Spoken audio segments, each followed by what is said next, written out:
We took this fantasy-style wedding cruise down to the Carribean. It sailed between Christmas and New Year's, and it was a very intimate setting. It was me, Ernest, my mother, and close family, and it was great. The honeymoon starting before the wedding. We got married in the Cayman Islands on a beautiful 7-mile beach December 30th. We found out that you can't really get married on a ship. So since we wanted it to be a legal binding forever relationship, we decided to get married on the beach. We knew that we didn't want a big wedding. We kind of wanted to do it low-key and really have it the way we wanted to do it. Ernest's vision earlier on was, oh, it's going to be really, really small, maybe a handful of people. And I was like, that's impossible. It's got to be at least 50 people. And he thought that was crazy. And it had this whole metamorphosis. And we ended up having 5 people at the wedding. And we had a cocktail party when we came back to New York. And we had 50 people at the cocktail party. So we had a nice, happy compromise. We got a photographer from the ship, which is awesome because most brides, when you get married, you find a photographer and they shoot the wedding. It's like a year later before you get to see all your photos. Well, when you get married and you use a ship's photographer, you get your photos at dinner. You should really think about the time of year you're getting married because you're in this fantasy world. You're like, great, this is when I want to get married. If you get married like we did between Christmas and New Year, any day between the 25th and the 1st of January, big mistake because it's high season and it's high season forever. So even though our wedding was great and we had a budget for the wedding and that was fine, we didn't sort of think about the budgets of future wedding anniversaries.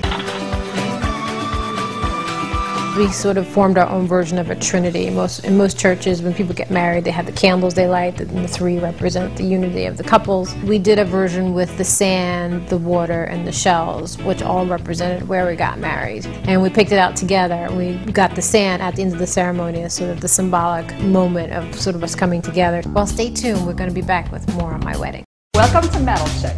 This week we're going to have Maude.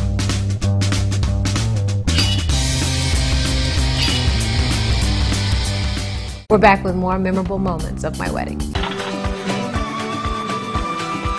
So our wedding day started at about 7, 8 o'clock in the morning. The boat arrived to the Cayman Islands. Our wedding wasn't planned until 1.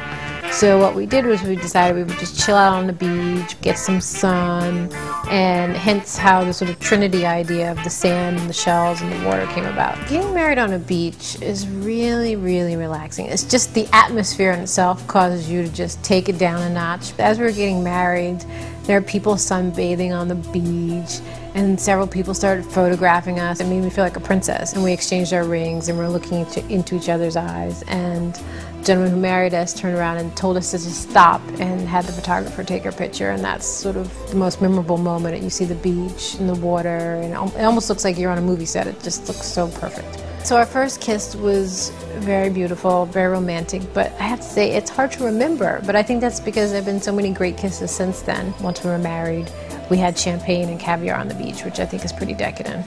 We got a tender, which is a small boat, back to the main ship. I had pre-ordered a cake through the cruise ship.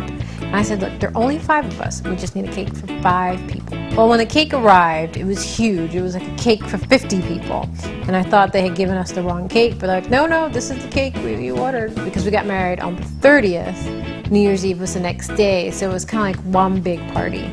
And the 31st for New Year's Eve on the boat, they had this huge New Year's party, so we got all dressed up. Kind of felt like it was a big party for us. Be sure to tune in next week and see the next bride's interesting story. I wanted to feel like the fairy princess that everybody wants to be in her castle with her knight in shining armor right next to her.